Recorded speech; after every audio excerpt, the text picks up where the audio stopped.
नमस्कार, FM news देख रहे हैं आप। आपके साथ मैं हूं हर्ष त्यागी और देवभूमि उत्तराखंड में सबसे पहले बात करेंगे चारधाम यात्रा की। चारधाम यात्रा के लिए उत्तराखंड पुलिस महकमा पूरी तरह से तैयार है। प्रदेश में आगामी 3 मई से चारधाम यात्रा शुरू होने जा रही है, जिसको लेकर पुलिस मुख्यालय की ओर से सभी तैयारियां पूरी कर ली गई हैं।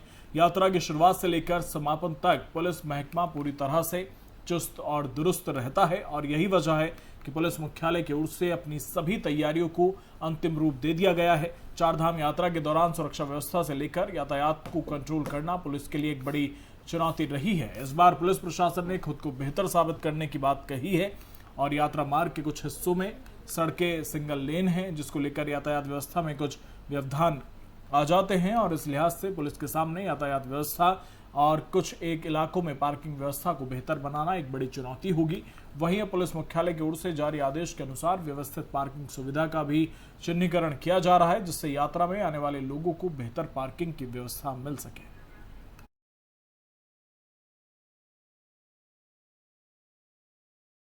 सबसे पहले चैलेंज तो भीड़ का ही है, क्योंकि हमें ऐसे आभास लग रहा है कि काफ़ी भीड़ आने वाली है और भीड़ प्रबंधन और फिर उसका ट्रैफिक प्रबंधन, यातायात प्रबंधन, ये सबसे बड़ा चैलेंज है। और जो नेक्स्ट फेज में आपदा का चैलेंज हर साल आता ही है बरसातें शुरू होने पे, तो मिड जून के बाद वो वाला चैलेंज भी है। तो इन तीनों के लिए हम तैयार हैं अपनी ओर से। यद्यपि ट्रैफिक में अगर बहुत ज़्यादा भीड़ आती है, विशेषकर केदारनाथ में, तो ट्रैफिक में थोड़ी दिक्कत आने की संभावना है, क्योंकि रुद्रप्रयाग से सोनप्रयाग तक अभी रोड सिंगल ही है और वहाँ पार्किंग बहुत कम है। तो उसके लिए हमने कुछ प्रयास कर रहे हैं कि कहीं कहीं पार्किंग ढूंढ रहे हैं। तो ये हमारी तैयारी है। चैलेंजेस, सबसे पहले चैलेंज तो भीड़। और इसी पर ज्यादा जानकारी के साथ एफएम संवाददाता अजय पांडे हमारे साथ जुड़ गए हैं। अजय, चारधाम यात्रा शुरू होने वाली है, क्या कुछ तैयारियां प्रशासन की तरफ से की गई हैं? और अगर हम बात करें पुलिस की, तो बड़ी चुनौती होती है चारधाम यात्रा को सकुशल संपन्न कराने की, क्या कुछ तैयारियां हैं? देखिए, जब भी चारधाम यात्रा की शुरुआत होती है, शुरुआत से लेकर के यात्रा के समापन तक इसके सामने बड़ी चुनौती रहती है कि यात्रा व्यवस्था को कैसे सुचारू रखा जाए और कहीं पर भी कोई गतिरोध जैसी स्थितियां हो। अगर कहीं पर कोई स्थितियां दिखती है तो उसका जल्द से जल्द समाधान कैसे किया जाए, ये पुलिस के ऊपर रहता है। और पुलिस प्रशासन इस बार चारधाम यात्रा को व्यवस्थित करने के लिए पहले से ही दुरुस्त है और पीएचक्यू से, पुलिस मुख्यालय से ये सारी जो जानकारी पुलिस अधिकारियों को दे दी गई है। कौन कौन से अधिकारी कहां पर मुस्तैद रहेंगे, किस तरह से उनको व्यवस्थाओं में जुटे रहना है, क्योंकि भारी संख्या में तीर्थयात्री हर बार यात्रा के दौरान आते हैं। और क्योंकि इस बार तमाम जो प्रतिबंध पहले 2 साल में लगाए गए थे वो सारे प्रतिबंध हटा लिए गए हैं, तो ऐसे में जिस तरह से लग रहा है रजिस्ट्रेशन लोगों ने कराया है, तो ये उम्मीद जताई जा रही है कि इस बार रिकॉर्ड संख्या में तीर्थयात्री उत्तराखंड आएंगे और ऐसे में पुलिस के सामने जो चुनौतियां हैं वो एक बार फिर से बढ़ जाएगी। हालांकि प्रशासनिक अमला पहले से दुरुस्त है और तमाम व्यवस्थाएं की जा रही हैं, सारे अधिकारियों की ड्यूटी लगा दी गई है, कहाँ पर करना है, किस तरह से व्यवस्था को सुधार करना है। और सबसे महत्वपूर्ण बात यह है कि अभी तक तीर्थयात्रियों को उत्तराखंड आने को लेकर के जो कोविड गाइडलाइन को लेकर के तमाम तरह की भ्रम जैसी स्थितियां बनी हुई थी, लेकिन अब उन सारी स्थितियों का समाधान कर लिया गया है और ये कहा गया है जब तक नई एसओपी जारी नहीं होती है तब तक कोई भी तीर्थयात्री को उत्तराखंड आ सकता है। ऐसे में यात्रियों के लिए एक बड़ी राहत भरी खबर है और प्रदेश सरकार ने उनको एक बड़ी राहत दी है। चारधाम यात्रा के दौरान जो विभाग के पोर्टल पर पंजीकरण यानी रजिस्ट्रेशन कराना होगा, ये सभी के लिए अनिवार्य किया गया है और इसमें पुलिस प्रशासन की ओर से भी मदद की जाएगी। जो यात्री यहाँ पर आ रहे हैं, बहुत से यात्री बिना रजिस्ट्रेशन के अगर आ जाते हैं तो उनका त्वरित रजिस्ट्रेशन कराया जाएगा। ऋषिकेश से लेकर के चारों धामों के जो यात्रा मार्ग है वहाँ पर सभी व्यवस्थाओं को चाक चौबंद किया जा रहा है। कोविड को लेकर के पहले ये था कि डबल वैक्सीनेशन का जो सर्टिफिकेट है वो देना होगा या RT-PCR रिपोर्ट भी यहाँ पर ली जा सकती है, या 72 घंटे पहले वो RT-PCR के लिए जी। लोगों को कहा जा सकता है। लेकिन अब क्योंकि इस तरह की बात नहीं कही जा रही है और ये कहा जा रहा है कि कोई भी यात्री बिना किसी रोक टोक के यहाँ उत्तराखंड आ सकता है। ये तीर्थ यात्रियों मतलब के जब लिए तक कोरोना के मामले यहाँ पर अगर नहीं बढ़ते हैं तो किसी सर्टिफिकेट की जरूरत नहीं है, किसी तरह की परमिशन की जरूरत नहीं है, ये उत्तराखंड सरकार साफ कर रही है। जी हाँ, बिल्कुल। देखिए, प्रदेश सरकार की ओर से हालांकि पहले कई मंत्रियों ने अलग अलग बयान दिए थे और उन्होंने कहा था कि समय समय पर जो कोविड टेस्ट है वो जरूरी होंगे। लेकिन अब चूंकि मुख्य सचिव ने साफ कर दिया है और उन्होंने अधिकारियों को निर्देश दिए हैं कि फिलहाल इसका कोई आदेश जारी नहीं किया जा रहा है। और अभी प्रदेश सरकार की ओर से एक नई SOP बनाई जा रही है कि पहले 2 साल के दौरान जिस तरह से तमाम प्रतिबंध लगाए गए थे तीर्थयात्रियों के लिए, क्या इस बार वो प्रतिबंध लगाए जाएंगे, ये देखने वाली बात होगी। लेकिन जो रिकॉर्ड संख्या में तीर्थयात्री यहाँ उत्तराखंड पहुंचने वाले हैं, उनको लेकर के पूरी तरह से जो प्रशासनिक अमला है वो चुस्त दुरुस्त है। पुलिस प्रशासन की ड्यूटी जो लगा दी गई है, इसके साथ साथ जो तमाम जो यात्रा मार्ग के जितने भी जिलाधिकारी हैं, चाहे देहरादून के जिलाधिकारी की बात करें, टिहरी के जिलाधिकारी की बात करें, उत्तरकाशी के जिलाधिकारी हैं, रुद्रप्रयाग के जिलाधिकारी हैं और चमोली जिले के जिलाधिकारी हैं, सभी जिलाधिकारियों को के साथ एक मीटिंग हुई है और मीटिंग के बाद उनको ये कहा गया है कि जहां पर भी उनको जरूरत है अपने हिसाब से वो निर्णय ले सकते हैं, अपने हिसाब से वो तमाम फैसले कर सकते हैं। और अधिकारियों को किस तरह से उनको व्यवस्था बनाना है, किस तरह से उनकी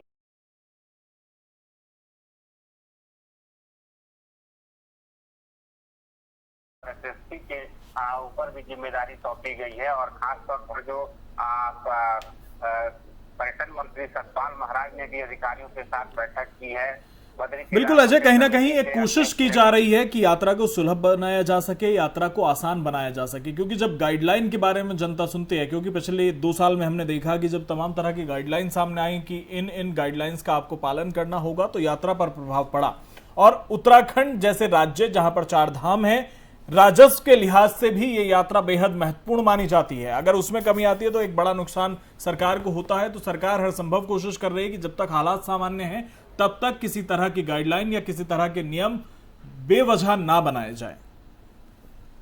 या बिल्कुल। देखिए, क्योंकि यात्रा को लेकर प्रदेश सरकार की आर्थिकी भी बढ़ती है और इसके साथ साथ जो यात्रा रूट पर जितने लोगों का रोजगार है, उनका रोजगार भी प्रभावित होता है। अगर भारी तादाद में लोग यहाँ पर आएंगे तो जाहिर है कि प्रदेश सरकार की आर्थिकी भी बढ़ेगी। चाहे रोडवेज की हम बात करें, चाहे गढ़वाल मंडल विकास निगम के तमाम होटलों की बात करें, चाहे बाकी अन्य जो सुविधाएं प्रदेश सरकार की ओर से दी जाती है, वहां से उनको आर्थिक तौर पर सीधे तौर पर लाभ होता है। इसके साथ साथ यात्रा मार्ग पर तमाम लोग जो रोजगार करते हैं और वो साल भर यात्रा को लेकर के तैयारी में जुटे रहते हैं कि जब यहाँ पर लोग आएंगे तो उनका रोजगार चलेगा, उनको आर्थिक तौर पर लाभ होगा और वो लोग अपनी तैयारियों में पहले से ही जुटे हुए हैं। जाहिर है, सबको उम्मीद है कि काफी संख्या में लोग आएंगे और इस बार तमाम जो प्रतिबंध है वो प्रतिबंध नहीं रहेंगे तो उनके रोजगार पर प्रभाव पड़ेगा। अजय, अगर 4 धाम यात्रा को देखें तो जब 4 धाम यात्रा चलती है तो पूरे समय एक सबसे बड़ी समस्या जो रहती है विभाग के सामने, प्रबंधन के सामने, वो ये कि मौसम खराब होने की वजह से या लैंडस्लाइड होने की वजह से कई बार हमने देखा कि रास्ते बंद हो जाते हैं, घंटों घंटों के लिए रास्ते बंद होते हैं। उस दौरान पीने तक का पानी नहीं मिल पाता। उस चीज को लेकर और रास्ता कितनी जल्दी खुल सके, इसे लेकर शासन प्रशासन द्वारा क्या कुछ तैयारियां हैं? देखिए, क्योंकि उत्तराखंड भौगोलिक दृष्टि से सबसे अलग राज्य है और आपदा जैसी स्थितियां यहाँ पर हमेशा आती रही हैं और इससे निपटने के लिए प्रदेश सरकार की ओर से तमाम विभागों को जिम्मेदारी पहले ही सौंपी गई है। चाहे SDRF की बात करें, चाहे BRO की बात करें, चाहे आपदा प्रबंधन विभाग की बात करें, सभी विभागों में आपस में समन्वय बना करके चलना होता है। और खास तौर पर जो मौसम विभाग की ओर से चेतावनी जारी की जाती है, उन चेतावनियों को भी काफी गंभीरता से लिया जाता है। मौसम विभाग की ओर से जैसे ही चेतावनी जारी की जाएगी, यात्रा मार्ग पर तमाम जो यात्री हैं जहां पर हैं उनको वहीं पर व्यवस्थित तरीके से रोक दिया जाएगा और बाकी के जब मौसम साफ होगा तभी उनको आगे की यात्रा के लिए अनुमति दी जाएगी। और जैसा कि अभी आपने कहा कि कई जगह पर लैंडस्लाइड होता है और कई जगह पर स्थितियां सड़कें बंद हो जाती हैं, तो उनको भी जल्द से जल्द खोलने के प्रयास किए जाते हैं और ये सारी व्यवस्थाएं पहले से ही कर ली गई है कि कहां कहां पर इस तरह की स्थितियां होंगी उन जगहों को चिन्हित कर लिया गया है। ठीक है जी। और जैसे ही सड़क जाम होगा वहां पर सड़कों को खोल करके यात्रा व्यवस्था को फिर से सुचारू कर दिया जाएगा। ठीक है, बहुत धन्यवाद अजय आपके तमाम जानकारी के लिए।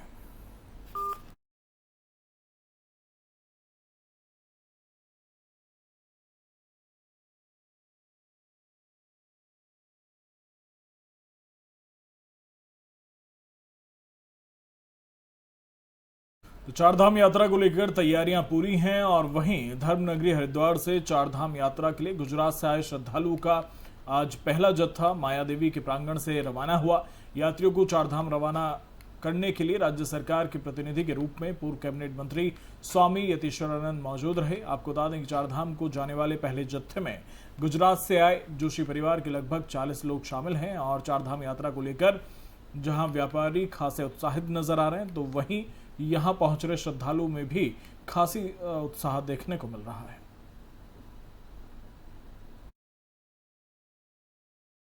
आज का दिन एक बहुत ऐतिहासिक दिन है।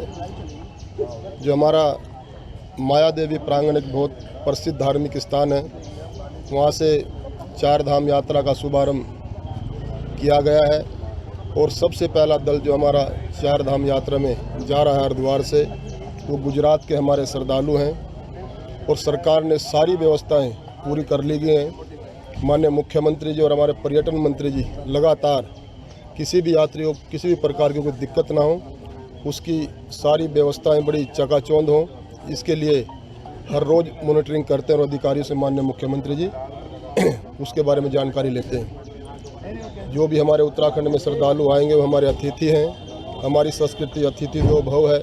किसी भी यात्री को, किसी भी दर्शनार्थी को कोई किसी भी प्रकार की दिक्कत ना हो, इसके लिए सरकार हमेशा उस पर निगाह रखी हुई है। देखिए, पहली बात तो आज बहुत शुभ दिन है। आज हमारी चारधाम यात्रा शुरू हुई है। 2 साल के बाद विधिवत रूप से आज इसका शुभारंभ हुआ। पिछला साल थोड़ा याद करें तो सितंबर अक्टूबर में हम पहली गाड़ी भेज पाए थे, लेकिन इस साल हमने अपने अप्रैल महीने में चारधाम यात्रा शुरू कर दी है। सरकार का हम धन्यवाद देना चाहते हैं कि फिलहाल जो भी भ्रम की स्थिति थी उन्होंने उस पर स्पष्टीकरण देते हुए ये बिल्कुल क्लियर कर दिया कि बिल्कुल कोई RT-PCR की ज़रूरत नहीं है, नेगेटिव रिपोर्ट्स लाने की कोई ज़रूरत नहीं है। यात्री बेफिक्र होकर चारधाम यात्रा पर जा सकते हैं। उसके लिए हम सरकार का, माननीय मुख्यमंत्री जी का बहुत बहुत धन्यवाद करते हैं। साथ ही साथ मेरी जो आपने प्रश्न पूछा कि अपेक्षा क्या है, अपेक्षा सरकार से यही है कि ये यात्रा चूँकि हमारे पर्यटन की, हमारे प्रदेश की एक रीढ़ की हड्डी के रूप में व्यवस्थित है, तो इसमें किसी प्रकार का अवरोध ना आए, कोई रुकावटें इस पर ना आए, कोई इसमें ऐसी ताकतें काम ना करें जो इसमें रुकावट पैदा करें, उस पर उनका ध्यान रहे और सरकार यात्रा को सुचारू रूप से चला सके, उस विषय में प्रयास करे। इतना ही हमारा उनसे अनुरोध है। साथ ही साथ मैं ये भी कहना चाहूँगा कि सरलीकरण की व्यवस्था भी होनी चाहिए। आज थोड़ी सी कॉम्प्लेक्स चीज़ें नज़र आ रही हैं रजिस्ट्रेशन को लेके, ट्रिप कार्ड को लेके, तो हमारा अनुरोध है सरकार इस पर संज्ञान ले और व्यवस्था को बहुत सिंप्लीफाई करे, ना कि उसको उलझाने का काम करे। बस इतना अनुरोध करना चाहेंगे सर।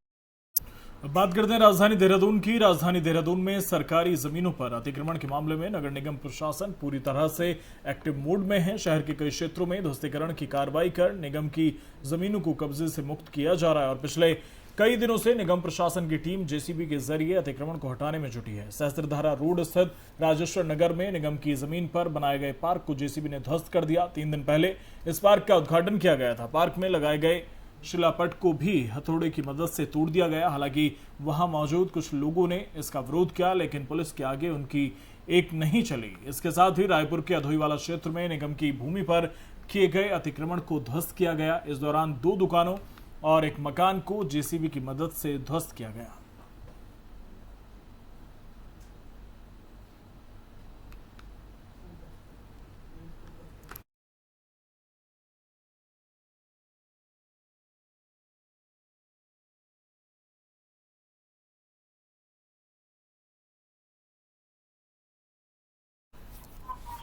और इसी पर ज्यादा जानकारी के साथ FM संवाददाता अजय पांडे हमारे साथ जुड़ गए हैं।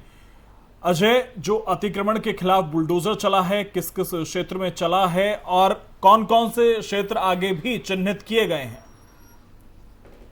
देखिए, इस समय पूरे देश में जगह जगह पर उत्तर प्रदेश की तरह ही अवैध अतिक्रमण के खिलाफ कार्रवाई की जा रही है और उसी कड़ी में उत्तराखंड के विभिन्न जगहों पर अतिक्रमण के खिलाफ कार्रवाई हो रही है। राजधानी देहरादून में भी नगर निगम की ओर से नगर निगम की जमीनों पर जिन लोगों ने कब्जा किया है उनके खिलाफ कार्रवाई की जा रही है।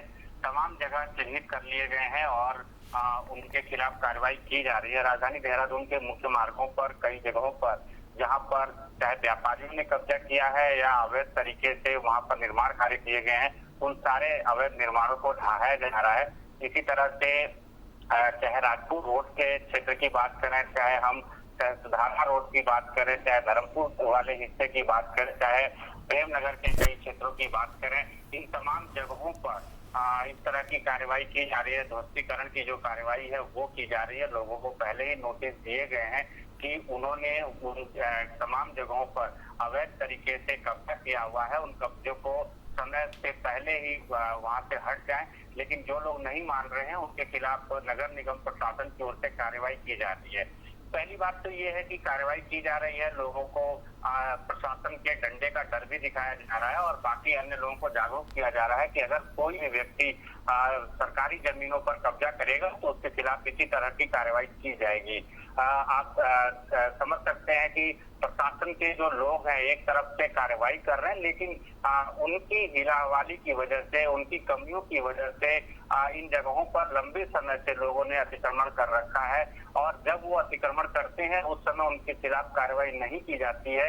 एक बड़ा सवाल जरूर बिल्कुल अजय, ये बड़ा सवाल इसलिए भी हो जाता है कि आज कार्रवाई की जा रही है, लेकिन अगर हम देहरादून नगर निगम की बात करें तो देहरादून नगर निगम में पिछले कई सालों से बीजेपी का राज रहा है।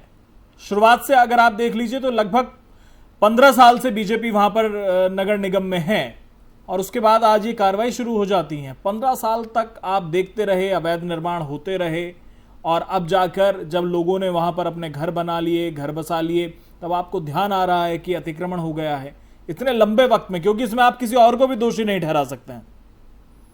जी हाँ, बिल्कुल। देखिए, ये वाजिब बात है और ये उनकी जिम्मेदारी बनती है जिनको जनता ने चुन करके भेजा है या जिनके पास में प्रशासनिक अमला है, जिसको ऑर्डर देने का अधिकार जिसके पास है। अगर वो व्यक्ति, वो पार्टी या वो नेता या वो अधिकारी अगर समय पर कार्रवाई नहीं करेंगे तो जाहिर है कि बाकी अन्य लोगों का मन बढ़ेगा और वो सरकारी जमीनों पर लगातार कब्जा करते रहेंगे। सबसे बड़ी बात यह है कि जैसे कि अभी आपने कहा कि लंबे समय से बीजेपी का यहाँ पर शासन रहा है नगर निगम में और बीजेपी की ओर से कार्रवाई की जानी चाहिए थी। जो मेयर है उनकी तरफ से कार्रवाई की जानी चाहिए। यहाँ पर जो बोर्ड है वो बीजेपी का बोर्ड है। पिछली सरकार में, पिछले समय में भी बीजेपी का बोर्ड था, उससे पहले भी बीजेपी का बोर्ड था, इस बार भी बीजेपी का ही बोर्ड है। लेकिन तमाम जगह ऐसे हैं जहाँ नगर निगम की जमीनों पर खुले तौर पर लोगों ने कब्जा किया है। लंबे समय से वो वहां पर मकान बना करके रह रहे हैं, अपना रोजगार चला रहे हैं, उसको कमर्शियल रूप में भी यूज कर रहे हैं। लेकिन प्रशासनिक अमला की मुस्तैदी न होने की वजह से यहाँ पर अवैध तरीके से जो निर्माण कार्य किए गए हैं, अतिक्रमण किए गए हैं, उस पर अब जाकर के कार्रवाई की जा रही है। इसको एक तरीके से ये देखा जा रहा है क्योंकि अब आने वाले समय में चुनाव होना है और तमाम जगहों पर जो लोगों ने शिकायत की थी उस शिकायत पर अब कार्रवाई की जा रही है। ठीक है, ठीक है अजय, सवाल उठता है और बहुत शुक्रिया आपका तमाम जानकारी के लिए।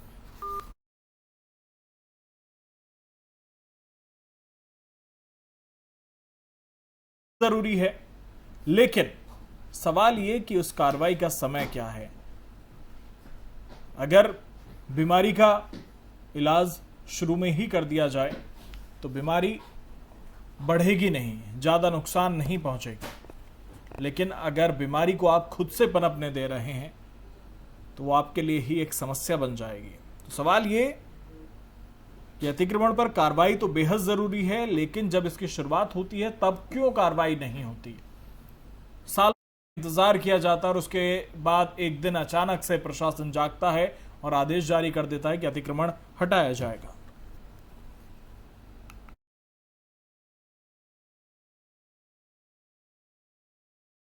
कांग्रेस के प्रदेश अध्यक्ष करण महरा अपने गढ़वाल क्षेत्र भ्रमण के दौरान जनपद मुख्यालय उत्तरकाशी पहुंचे। कार्यकर्ताओं ने उनका गर्मजोशी के साथ स्वागत किया। बाद में हुए कार्यक्रम में प्रदेश उपाध्यक्ष विजयपाल सजवाण के साथ कार्यकर्ताओं से प्रदेश अध्यक्ष ने संवाद किया और विभिन्न मुद्दों पर चर्चा की। इस दौरान चुनावी समीक्षा पर भी विस्तृत चर्चा हुई। स्थानीय स्तर से लेकर राज्य स्तर तक की चुनावी रणनीति पर कांग्रेसी कार्यकर्ताओं ने प्रदेश अध्यक्ष के सामने अपनी बात रखी। प्रदेश उपाध्यक्ष पूर्व विधायक ने उनके समक्ष क्षेत्रीय मुद्दों के साथ साथ उन तमाम कार्यकर्ताओं की बात को रखा जिन्होंने हर पल निस्वार्थ भाव से पार्टी को हर एक परिस्थिति में मजबूती देने का काम किया। उन्होंने कहा कि कार्यकर्ताओं का सम्मान उनकी पहली प्राथमिकता है।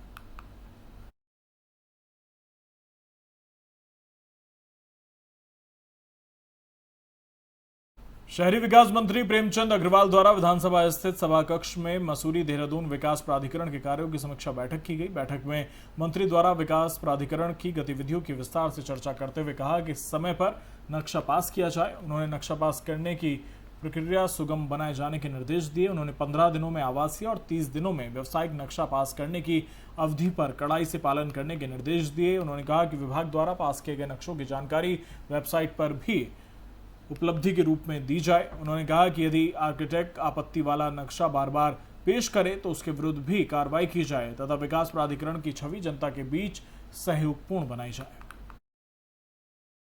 कोशिश कर रहा हूँ एक टोल फ्री नंबर में इसमें अभी, क्योंकि अभी मैं प्राथमिक बैठकें ले रहा हूँ और कोशिश करेंगे हम टोल फ्री नंबर जारी करेंगे जिसके आधार पे जो भी शिकायत आएगी जो मेरे तक भी आएंगी और वरिष्ठ अधिकारियों तक भी आएंगी और उसको भी तय करेंगे कि इस दिन तक इसको आप किसी भी तरह से क्लियरफाई करिए। जनता को यदि उसमें कहीं और कोई दिक्कत है तो जनता को बताया जाना चाहिए।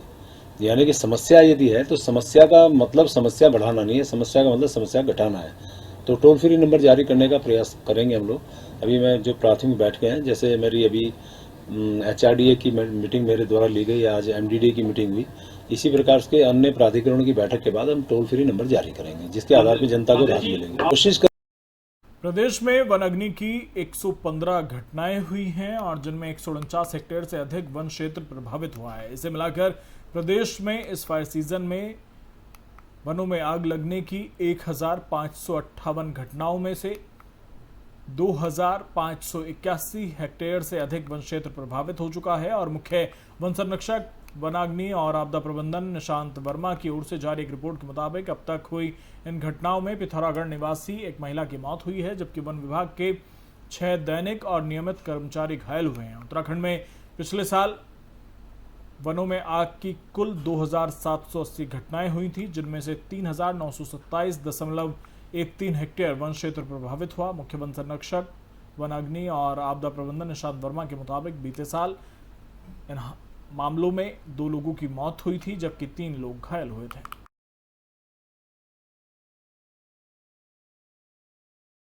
उत्तराखंड में भीषण गर्मी के बीच कुछ राहत मिली है। मौसम के करवट बदलने से प्रदेश में हिमपात और बारिश होने से तापमान में कुछ कमी आई है। भीषण गर्मी के साथ ही मौसम के बदले मिजाज ने जंगलों की आग से भी फौरी राहत दी है। हालांकि कहीं कहीं अंधड़ से जरूर आफत रही है और मौसम विभाग ने अगले 3 दिन पर्वतीय जिलों में हल्की बारिश और ओलावृष्टि का अनुमान जताया है। इस दौरान मैदानी स्थानों पर तेज हवा चलने की आशंका है। शुक्रवार को दोपहर बाद प्रदेश में मौसम बदला और केदारनाथ धाम में हल्की बर्फबारी हुई। रुद्रप्रयाग समेत गुप्तकाशी अगस्त्यमुनि क्षेत्रों में बारिश होने की वजह से गर्मी से कुछ राहत मिलने के साथ ही जंगलों में लगी आग भी बुझी है। चमोली जिलों में बद्रीनाथ और हेमकुंड की चोटियों पर जहां बर्फबारी हुई वहीं निचले क्षेत्रों में बारिश की वजह से गर्मी से खासी राहत मिली है।